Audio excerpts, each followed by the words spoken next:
We've all seen it. You're walking through a beautiful 1940s display at a World War II reenactment, the uniforms are perfect, the gear is authentic, and then you spot the table problem. It's usually a modern folding table tucked underneath a piece of canvas or some other material, or a heavy civilian table from that period. It looks great, but it takes a truck and 3 people to move it. Not really practical for those who were actually in the Maquis. As reenactors, we often default or turn to what is convenient, but the Maquis didn't have that luxury. Their lives depended on mobility and secrecy. If you were operating out of a forest hideout or a remote barn in occupied France, your gear had to vanish at a moment's notice. You never knew when the police or Gestapo would show up, and anything you left behind you would lose. It was hard to replace items due to severe shortages. If you were going to take things with you, you needed furniture and kit that was low profile, lightweight, and easy to transport. Today, I am building a table solution for reenacting, but I'm looking to ground it also in historical context. This design is a utilitarian adaptation of a pre-war family heirloom. The original was complex, finely finished folding table with a wooden spring, but I've stripped it down to its most basic functional form and added additional modifications for simplicity. I wanted to see if I could create something that feels like it was built in a rural workshop or possibly even the woods, and a piece shaped by Système D, a French philosophy of making do and improvising, working around shortages, and in this case, mainly the wood and design. This isn't a formal military pattern or something from a civilian catalog. It's a historically grounded response to the actual conditions of 1944. Let's see if we can build something that looks like it actually belongs in the French encampment.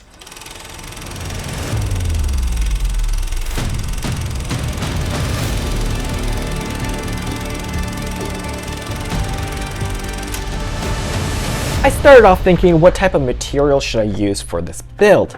Well, I settled on pallet wood because it's rough and it's kind of like what would have been accessible from discarded crates and other items like that. I don't know if pallets in the shape that we think of them today existed in the 1940s, but scrap wood and discarded lumber would have been around for civilians and resistance to use, but they would have been in competition for those needing wood to heat their buildings. Shortages shaped daily life, even when it came to wood. If you want to learn more about how shortages changed the way people in France lived during the occupation, make sure to check out my Improvised France mini-series, which is in a separate playlist that I'll link to this video, and I'll also put it in the description. Anyways, this lumber has a lot of rough surfaces and uneven boards, so I had to spend a lot of time hand planing and working it down.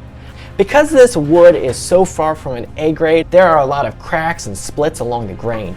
I opened them up just enough so I could try to squeeze some glue in to fix all these issues and make sure the table wouldn't crumble later.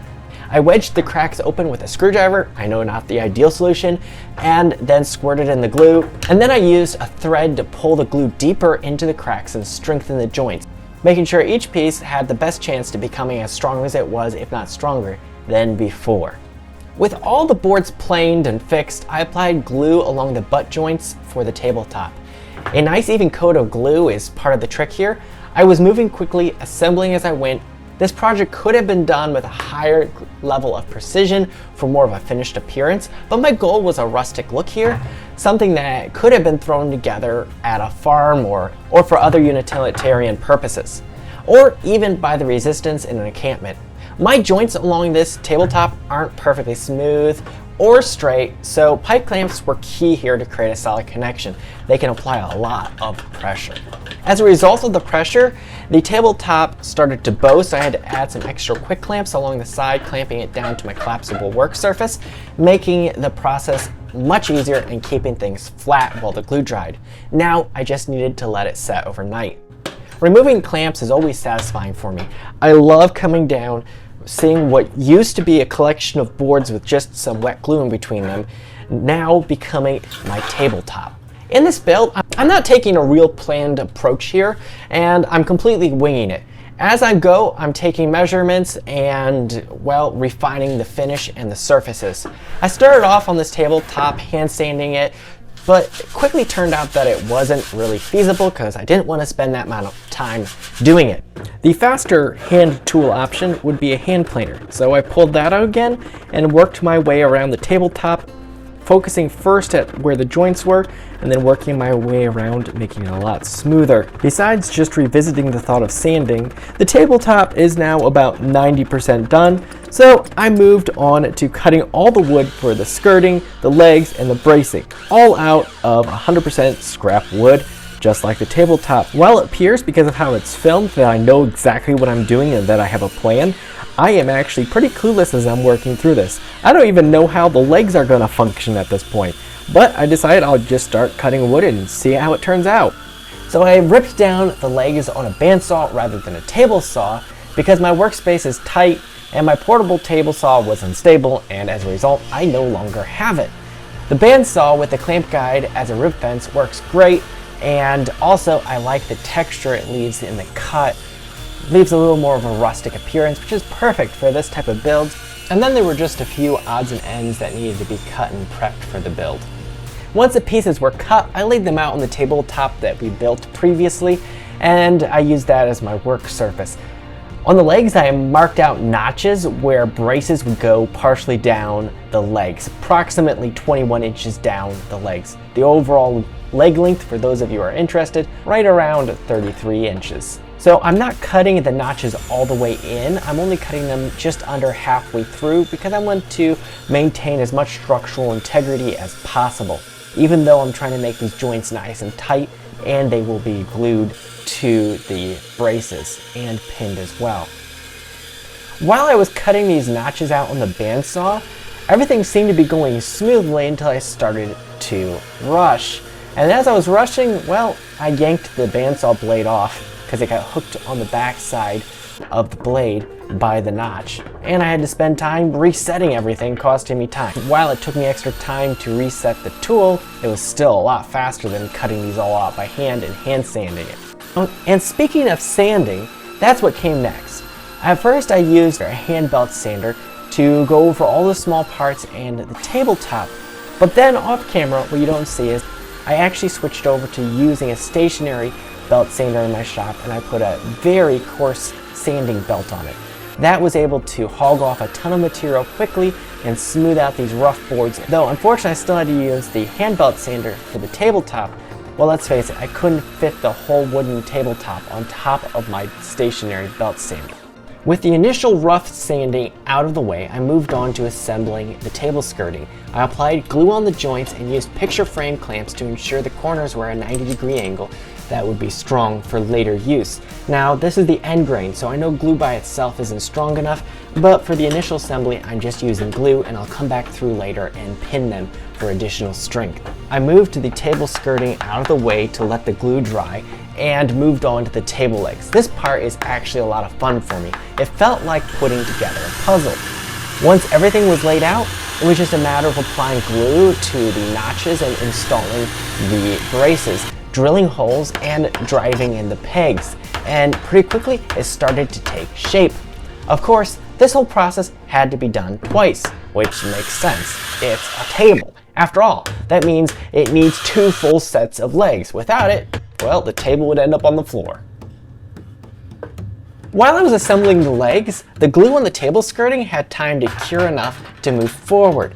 I pulled off the picture frame corner clamps and laid the skirting down on the tabletop that I flipped upside down and started measuring everything out to make sure the skirting aligned properly on the tabletop. Even though I'm going for a rough, thrown together utilitarian look, I still wanted it to geometrically line up. Once I was happy with the layout, I could move forward with the assembly. I measured and then drilled through each board that makes up the tabletop into the skirting.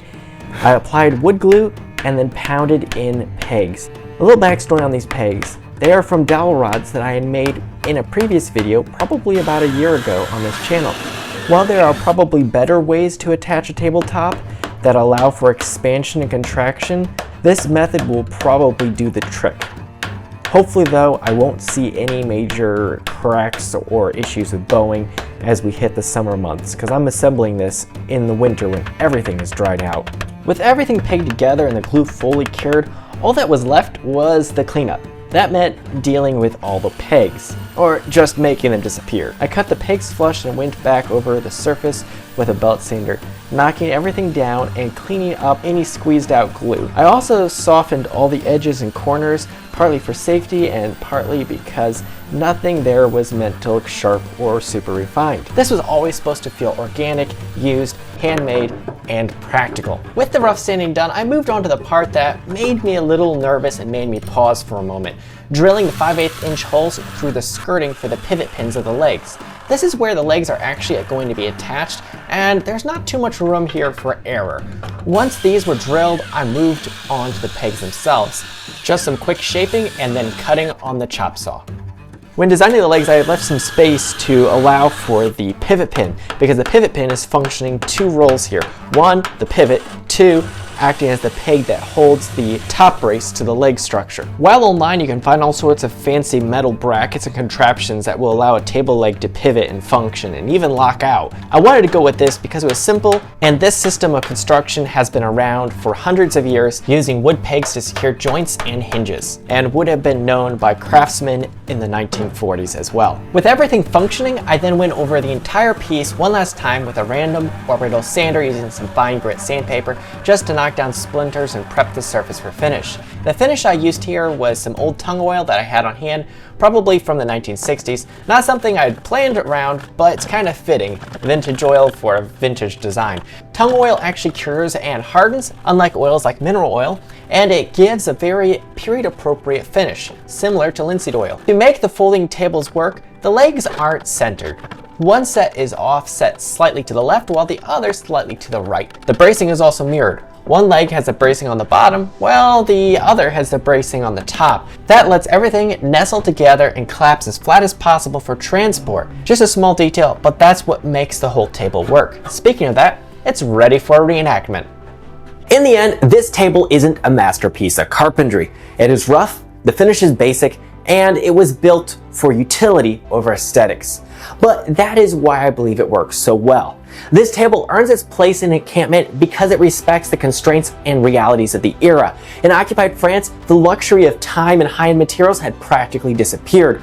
When we look at the material culture of the Resistance, we have to look at the intersection of necessity and improvisation and what they had at that time. I'm not claiming this is the definitive table of the Maquis. I am showing a logical, functional solution for a person who needed a workspace, a place to eat or lay out some maps that could fold flat, travel in a small cart or car. It bridges the gap between a static museum display and the lived-in mobile reality of the people we're looking to portray. To dive deeper into the historical framework behind the Resistance and 1944 France, check out the Improvised France playlist on this channel. In these videos, we are looking into the material realities that shaped the Resistance and occupy France, and how the French people worked around extreme shortages. If you want to see more projects grounded in history, or you're just looking to learn more about the French Resistance, consider subscribing. And if you enjoyed this video, make sure to hit the like button, and also comment down below. Is there a specific piece of Maquis gear or a project you'd like to see me cover in a future video? Let me know in the comments. I'm open to ideas, and I just might cover it in a future video. If you're watching this on a mobile device, check for the hype button and click it. It really does help the channel. This is Brave Builds, where history, kit, and reenacting all come together to help us build a better understanding of their bravery, because their stories deserve to be remembered.